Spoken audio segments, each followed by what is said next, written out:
এই জন্য আমি যখন প্রধান উপদেষ্টা ডক্টর মোহাম্মদ ইউনূসের সামনে কথা বলার সুযোগ হয়েছিল, তখন আমি ডক্টর মোহাম্মদ ইউনূসের সামনে স্পষ্ট ভাষায় বলেছিলাম যে আপনারা সমস্যার গোড়ায় হাত দেন, আপনারা ডিফেন্স খেলতেছেন, আত্মরক্ষা করে পাল্টা জবাব দিচ্ছেন। সারা ইন্ডিয়া ছড়িয়ে আছে যে বাংলাদেশের সংখ্যালঘুদের উপর নির্যাতন হচ্ছে, অথচ ডাহা মিথ্যা কথা।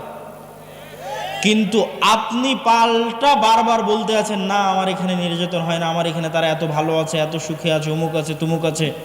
এত কিছু বলার তো দরকার নাই, আপনি বরং যেটা রিয়ালিটি, বাস্তবতা, সেটা তুলে ধরেন। বাস্তবতা কি? বাস্তবতা হচ্ছে বাংলাদেশের মাটিতে এখন পর্যন্ত একজন হিন্দু মুসলমানদের কর্তৃক গণপিটুনিতে মারা যায়নি। বাস্তবতা হচ্ছে বাংলাদেশের মাটিতে এখন পর্যন্ত একটি মন্দিরের জায়গাও জোরপূর্বক মন্দিরকে ধ্বংস করে মসজিদ বানানো হয়নি। কিন্তু তার বিপরীতে আরো কঠিন বাস্তবতা হচ্ছে ভারতের মাটিতে প্রত্যেক দিন অহরহ মুসলমানদেরকে মুসলমান হওয়ার কারণে, গরুর গোশত রাখার কারণে গণপিটুনি দিয়ে হত্যা করা হচ্ছে। তার বিপরীতে আরো কঠিন ও কঠোর বাস্তবতা হচ্ছে যে ভারতের যতগুলো পুরাতন মসজিদ আছে প্রত্যেক মসজিদের পিছনে দাবি করা হচ্ছে এই মসজিদ আগে মন্দির ছিল, অতএব এখানে মসজিদ ভেঙে মন্দির তৈরি করা হোক। তাহলে সংখ্যালঘু নির্যাতন কোথায় হচ্ছে? সংখ্যালঘু নির্যাতন ইন্ডিয়াতে হচ্ছে। তো আপনি যদি বলতে চান বাংলাদেশের অবস্থানকে শক্তিশালী করতে চান, তাহলে বাংলাদেশের সংখ্যালঘুরা তো ভালো আছে, এটা বলারই দরকার নাই। আপনাদের যদি সাহস থাকে, বুকে দম থাকে, তাহলে পৃথিবীবাসীর সামনে, জাতিসংঘের সামনে প্রকাশ্যে উচ্চারণ করেন যে ভারতে সংখ্যালঘুদের নির্যাতন হচ্ছে, সেখানে সংখ্যালঘুদের নিরাপত্তা দরকার। জাতিসংঘের শান্তিরক্ষী বাহিনী ওখানে পাঠানো দরকার মুসলমানদের বাঁচানোর জন্য। সম্মানিত উপস্থিতি, কিন্তু কেন পারছি না? কলোনিয়াল মাইন্ড সেট আপ, ঔপনিবেশিক মানসিক দাসত্ব, যে আমাকে সবসময় ছাড় দিতেই হবে, আমাকে এই পৃথিবীর সবচেয়ে বড় সেকুলার হতে হবে, আরেকজন কট্টর হিন্দু হলে সমস্যা নাই, আরেকজন কট্টর ইহুদি হলে সমস্যা নাই, কিন্তু আমি আমার দিনের উপর কট্টর হতে পারবো না। আমি যদি আমার দিনের উপর কট্টর হই তাহলে আমি সন্ত্রাসী। কিন্তু এই সুযোগ যদি আপনি দেন তাহলে আপনি দুর্বল। আর যদি আপনি বলেন না যে আপনি স্বাধীন হতে চান, তাহলে তাদের মতো কল্পনা করেন। স্বাধীন হতে চাইলে তাদের মতো চিন্তা করেন, ফ্রান্সের নাগরিকের মতো চিন্তা করেন, ইতালির নাগরিকের মতো চিন্তা করেন, ভারতের হিন্দুদের মতো চিন্তা করেন, ইসরায়েলের ইহুদিদের মতো চিন্তা করেন, লন্ডনে বসবাসরত ইহুদিদের মতো চিন্তা করেন। তাদের হুবহু অনুসরণ করতে হবে এটা বলছি না। আপনি একটা ইহুদি ফ্যামিলি দেখান যে ইহুদি ফ্যামিলির সন্তান একজন বা দুইজন, এখানে উঠে গিয়ে ফোন দিবেন ইউরোপ এবং আমেরিকায় বসবাসরত যে কোনো প্রবাসীকে, যে তুমি খুঁজে নিয়ে এসে দিবা যে একটা ইহুদি পরিবারের সন্তান এক বা দুই, তার বেশি তারা নেয়নি। অথবা আমাকে জানাবা যে গড়ে ইহুদি ফ্যামিলিগুলোতে সন্তান কয়টা করে হয়। গড়ে তাদের সন্তান 6, 7, 8, 9 এখনো গড়ে। তো তাকে অধিক সন্তান নিতে লজ্জা লাগে না, কিন্তু এক মুসলমান অধিক সন্তান নিবে, তাকে এমনভাবে পড়ানো হয়েছে যে সে অধিক সন্তান নিতে লজ্জাগ্রস্ত হবে। এমনভাবে তার সিলেবাসের মধ্যে কলোনিয়াল গোলামির মানসিকতা ঢুকিয়ে দেওয়া হয়েছে যে সেটি থেকে বের হতে পারে না, এই ট্রমা থেকে বের হতে পারে না। কিন্তু প্রশ্ন তৈরি হবে কখন? যখন ওদেরকে দেখবেন। খ্রিস্টানদের দেখে প্রশ্ন তৈরি হবে না। কেন খ্রিস্টানদের দেখে প্রশ্ন তৈরি হবে না সেটা আল্লাহই বলে দিয়েছে, ওয়ালাদ্দাল্লিন, তারা আসলে সঠিক পথ জানে না। এই জন্য অসংখ্য খ্রিস্টান পাবেন জুয়া খেলছে, মদ খাচ্ছে, ঠিক আছে? অতএব তাদেরকে দেখলে আপনি সঠিক রাস্তা খুঁজে পাবেন এটা না। সম্মানিত উপস্থিতি, ঠিক তেমনি আপনি দেখেন ইহুদিরা তাদের মধ্যে সুদি লেনদেন করছে না? করছে না। একটা ইহুদি নিয়ে এসে দিবেন যে তাদের মধ্যে সুদি লেনদেন করছে, তাদের পরস্পরের মধ্যে।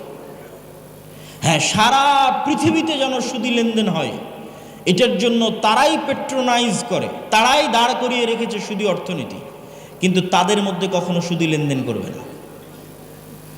আর আমরা আমাদের সমাজের রন্ধ্রে রন্ধ্রে সুদের বিষ বাষ্প প্রবেশ করেছে। সুদের ইকোসিস্টেম এমনভাবে তৈরি করা হয়েছে যে পৃথিবীতে কেউ চাইলেও যেন সুদ থেকে বের না হতে পারে। এটা একটা ইকোসিস্টেম। তার আপনাকে উদাহরণ দিই, আপনি যদি ইংল্যান্ডে যান, আমেরিকায় যান, আর ক্রেডিট কার্ডের ইউজার না হন, ক্রেডিট কার্ড মানে আপনি আমার কার্ড নিলেন, টাকা নাই, খরচ করেন, পরে দিন, সমস্যা নাই, এটার নাম ক্রেডিট কার্ড। আপনার যদি ক্রেডিট কার্ডের 5-10 বছরের বা বেশি ব্যালেন্স ব্যবহারের রেকর্ড না থাকে, তাহলে একটা বাড়ি ভাড়া নিতে যে পরিমাণ কষ্ট সহ্য করতে হবে, আপনি বলবেন থাক, তার চাইতে আমি ক্রেডিট কার্ডই ইউজ করি। ক্রেডিট কার্ড ইউজ করে ওই ক্রেডিট কার্ড দেখিয়ে আমি বাড়ি ভাড়া অতি সহজে পেয়ে যাব। মানে সুদ মুক্ত থাকবেন এরকম কোনো পরিবেশ পৃথিবীতে রাখা হয় না, কিন্তু তারা সুদ মুক্ত আছে। সুদ মুক্ত থাকবেন এরকম কোনো পরিবেশ পৃথিবীতে রাখা হয় না। এমনকি আপনার ওয়াইফাই যে নেবেন, ওই ওয়াইফাইয়ের রাউটারের পিছনে ইন্স্যুরেন্স আছে, গাড়ির পিছনে তো আছে, মোবাইলের তো আছে, ওয়াইফাই রাউটারেরও ইন্স্যুরেন্স আছে। আপনি বিশ্বাস না হলে আমেরিকা এবং ইংল্যান্ডে কল দিয়ে যাচাই করবেন যে আছে কিনা। আব্দুল্লাহ ভাই বক্তব্যে বলল সত্যি আছে কিনা। সেই দিন বাংলাদেশেও আসবে যখন আপনি ক্যাশ মানি বলে, বাস্তব প্রকৃত ক্যাশ টাকা বলে কোনো টাকা থাকবে না, প্রত্যেকটা টাকাই লোনের বিপরীতে থাকবে। মানে আমার এবং আপনার পকেটে এখন যত টাকা আছে, আসলে এগুলো একটাও বাস্তবে ক্যাশ টাকা নাই, প্রতিটা টাকার বিপরীতে ব্যাংকে লোন আছে। তাহলে there is no cash money without loan. মানে সুদের ভিত্তিতে লোন ছাড়া কোনো ক্যাশ মানির অস্তিত্ব পৃথিবীতে থাকবে না। সম্মানিত উপস্থিতি, আমরা আলোচনা করছিলাম যে কলোনিয়াল মাইন্ড সেটআপ আমাদেরকে পেয়ে বসেছে। এটি আপনি যদি রাষ্ট্রীয়ভাবে ইসলাম প্রতিষ্ঠা করতে চান, তাহলে এটি হবে তার পথে সবচেয়ে শক্তিশালী বাধা। দ্বিতীয় বাধা কি হবে? দ্বিতীয় বাধা হচ্ছে রাষ্ট্রীয় কাঠামোগত ইসলাম বিদ্বেষ। এটা এই পয়েন্ট থেকে এসেছে, আগের পয়েন্ট থেকে এসেছে। এই আগের পয়েন্ট থেকেই রাষ্ট্রের কাঠামোগত ইসলাম বিদ্বেষ। আপনি চোখে দেখতে পাবেন না, বাস্তবে কোনো ইসলাম বিদ্বেষ নাই, কিন্তু কাঠামোর মধ্যে ইসলাম বিদ্বেষ আছে। যেমন আপনি কোথাও গিয়ে বলেন যে আমি দাড়ি রাখবো, পুলিশে জব করে বলেন দাড়ি রাখবো, আর্মিতে জব করে বলেন দাড়ি রাখবো, পারবেন না, কষ্ট হবে, চিহ্নিত হবেন, চাকরি থেকে বাদ পড়ে যাবেন। তথা এমনভাবে ইসলাম বিদ্বেষকে সেট আপ করা আছে কাঠামোর মধ্যে যে আপনি শক্তভাবে, কঠোরভাবে দিনকে অনুসরণ করবেন, সেটির সুযোগ নাই।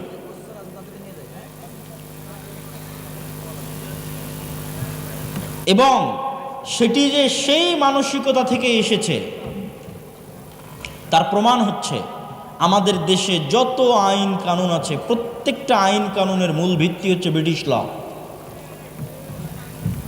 যত আইন আছে প্রত্যেক আইনের ভিত্তিতে যে দেখবেন ব্রিটিশ ল। যেমন আপনি যদি বাংলাদেশ আর্মির কথা বলেন, তাহলে বাংলাদেশ আর্মির যত রুলস অ্যান্ড রেগুলেশনস আছে, তাদের অফিসিয়ালি এই প্রত্যেকটা রুলস অ্যান্ড রেগুলেশনের 90% ব্রিটিশ আর্মি থেকে কপি করা। মানে ব্রিটিশ আর্মির খণ্ডিত আর্মি ছিল ইন্ডিয়ান আর্মি, ইন্ডিয়ান আর্মির খণ্ডিত অংশ পাকিস্তান আর্মি, পাকিস্তান আর্মির খণ্ডিত অংশ বাংলাদেশ আর্মি। বাহির থেকে কোনো ইসলাম বিদ্বেষ নাই, কিন্তু ওর কাঠামোর মধ্যে ইসলাম বিদ্বেষ আছে। আপনি পূর্ণ ইসলাম মেনে বাংলাদেশ আর্মিতে জব করবেন, আপনার জন্য কঠিন হয়ে যাবে জব করা, পারবেন না, কেন কাঠামোর মধ্যে ইসলাম বিদ্বেষ ঢুকানো আছে।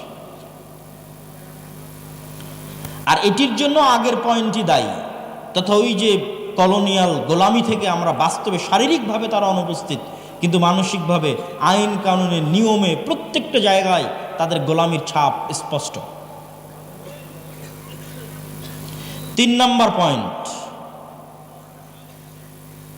বাংলাদেশের ঐতিহাসিক ইতিহাস ভিত্তিক যে রাজনৈতিক বয়ান, বিশেষ করে গত 16 বছর যে রাজনৈতিক বয়ান তৈরি করা হয়েছিল শুধুমাত্র 1971 মুক্তিযুদ্ধ কেন্দ্রিক, যে বাংলাদেশের জন্মই 1971-এ, তার পূর্বে আসলে কিছুই ছিল না।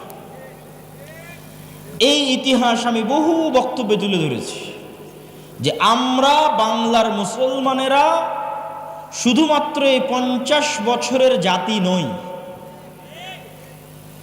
এই পূর্ব বাংলার মুসলমানেরা বা বাংলাদেশের মুসলমানেরা 1000 বছরের ঐতিহাসিক জাতি। এবং ওই ইতিহাসের লিগ্যাসির সাথে আপনাকে কানেক্টেড করতে হবে। এই জন্য দেখবেন যে আমার প্রত্যেকটা বক্তব্যে প্রধান উপদেষ্টার সামনের বক্তব্য আমি উচ্চারণ করেছি 1947, আমি বলেছি 1947, এবং প্রায় সব বক্তব্যে পাবেন। কেন? আপনারা আজকের যেই মানচিত্রের উপর আছেন, এই মানচিত্র কিন্তু 71-এর নয়, এই মানচিত্র 47-এ পাওয়া মানচিত্র। তাহলে মানচিত্রের ইতিহাসকে যদি আপনি অস্বীকার করেন, মানচিত্রের অস্তিত্বকে অস্বীকার করে বসবেন, তাহলে মানচিত্রের ইতিহাসকে অস্বীকার করা, মানচিত্রের অস্তিত্বকে অস্বীকার করা, তাহলে অবশ্যই এই মানচিত্রের ইতিহাসকে আপনাকে স্বীকৃতি দিতে হবে। 47-এর ইতিহাস কিসের ইতিহাস? 190 বছর ব্রিটিশ বিরোধী জিহাদের ইতিহাস, 190 বছর। 1757 সালের 23শে জুন পলাশির আম্রকানন মুর্শিদাবাদে এই বাংলার যে পতন হলো ব্রিটিশদের কাছে, 1757 থেকে 1947, এই দীর্ঘ সময়ের ইতিহাসকে আপনি বাদ দিতে পারেন না। হাজী শরীয়তুল্লাহ মীর নেসার আলী তিতুমির, আপনাদের বগুড়ার গাবতলীর সন্ধ্যাবাড়িও ছিল জিহাদের কেন্দ্র, ব্রিটিশ বিরোধী জিহাদের কেন্দ্র। তাহলে আপনি যদি গাবতলীর মানুষ যদি বলে আমার 1971-এ জন্ম, তাহলে তো এটা মিথ্যা কথা। তাহলে ওই গাবতলীর সন্ধ্যাবাড়ির আপনাদেরই বাপ দাদা আজ থেকে 200 বছর আগে ব্রিটিশদের বিরুদ্ধে জিহাদ করেছে, ওটাকে আপনি বহন করবেন না? ওটাকে আপনি রক্ষা করবেন না? নিজের মধ্যে ধারণ করবেন না? অবশ্যই আপনি জাতি হিসেবে মানসিকভাবে, ঐতিহাসিকভাবে, রাজনৈতিক বয়ানে গোলাম হয়ে যাবে। এবার ওই 1757-র 23শে জুনের আগের যে ইতিহাস, মুঘলদের বাংলাদেশ, তার আগের স্বাধীন সুলতানি শাসন আমলের বাংলাদেশ, মুঘলদের আগের অংশ হচ্ছে স্বাধীন সুলতানি শাসন আমল। স্বাধীন সুলতানি শাসন আমল কোনটা? যেই সময়ে রাজধানী ছিল মুর্শিদাবাদ, মালদা, রাজশাহী, চাঁপানবাবগঞ্জ, গৌড়, তৎকালীন ভাষায় বলা হয়েছে গৌড়। এই জন্য সব পুরাতন মসজিদ দেখবেন ওই বেল্টে প্রচুর পরিমাণে আছে। সোনা মসজিদ আছে, বাঘা মসজিদ আছে, কুসুম্বা মসজিদ আছে, আরও কত অসংখ্য পুরাতন মসজিদ আছে 500 বছর আগের। ওই অঞ্চলগুলো ঘুরতে গেলে দেখতে পাবেন। আর বাংলাদেশ বর্ডার ক্রস করে মালদার গৌড় রোডে প্রবেশ করলে তো আরও শত শত মসজিদ আছে, ছোট আদিনা, বড় আদিনা, এগুলো সব ওই সময়কার রাজধানী। আর মুঘলদের রাজধানী হচ্ছে ঢাকা। তাহলে এই দীর্ঘ 1000 বছরের ইতিহাসকে যদি বাদ দেন, জাতি হিসেবে আপনি মৃত্যুবরণ করলেন। আর 1971 বা 1947-এর পরে বাংলাদেশের মানুষকে বারবার বিভক্ত করার চেষ্টা করা হয়েছে। বাংলাদেশের মানুষকে কি দিয়ে বিভক্ত করা হয়েছে? 3টা পরিভাষা দিয়ে বাংলাদেশের মানুষকে বিভক্ত করা হয়েছে রাজনৈতিকভাবে। এই রাজনৈতিক বিভক্তি থেকে বের হয়ে আসতে হবে। অন্য আর যে কোনো বিষয়ে রাজনীতি চলতে পারে, কিন্তু এই বিষয়গুলো নিয়ে রাজনীতি করতে দেওয়া যাবে না। এটা যে রাজনৈতিক সচেতনতা। 47-এ দেশ স্বাধীন হওয়ার পর বাঙালি জাতীয়তাবাদের নামে বাংলাদেশের মানুষের মধ্যে বিভেদ তৈরি করা হয়েছে। বলা হয়েছে আরে তুমি পরে মুসলিম, আগে বাঙালি। বাঙালি জাতীয়তাবাদকে মহান করা, বাঙালি জাতীয়তাবাদকে মহান করতে গিয়ে পহেলা বৈশাখের কালচার থেকে শুরু করে যত বাঙালি কালচার আছে, সেই কালচারগুলোকে মহান করে যে না আমি বাঙালি। আর এই বাঙালি জাতীয়তাবাদকে ইসলামের বিরুদ্ধে দাঁড় করানো। কিন্তু তারা ভুলে যায় যে বাঙালি জাতীয়তাবাদের নামেই 1905 সালে হওয়া বঙ্গভঙ্গ 1911-তে ব্রিটিশ সরকারকে রদ করতে বাধ্য করে কলকাতার দাদাবাবুরা। আর 1911-তে বঙ্গভঙ্গ রদ হয়ে যাওয়ার কারণে 1947 পর্যন্ত এই পূর্ববঙ্গে না কোনো কলকারখানা, না কোনো ব্যবসায়িক প্রতিষ্ঠান, না কোনো স্কুল কলেজ, না কোনো বিশ্ববিদ্যালয়, কিছুই প্রতিষ্ঠিত হয়নি। মানে আপনাদের টাকায়, আপনাদের বাপদাদাদের টাকায় যা কিছু গড়ে উঠেছে সব কলকাতাতে গড়ে উঠেছে। তাহলে পূর্ববঙ্গের মুসলমানেরা যে বৈষম্যের শিকার হলো, সেটা তো তোমার বাঙালি জাতীয়তাবাদের নামেই সেই বৈষম্যের শিকার হলো। আবার সেই বাঙালি জাতীয়তাবাদকে উজ্জীবিত করে বাংলাদেশের মুসলমানদের মধ্যে বিভেদ তৈরি করা, এটা হচ্ছে আমাদের পার্শ্ববর্তী দেশ থেকে পরিচালিত বাংলাদেশের মধ্যে পার্থক্য তৈরি করার রাজনৈতিক বয়ান।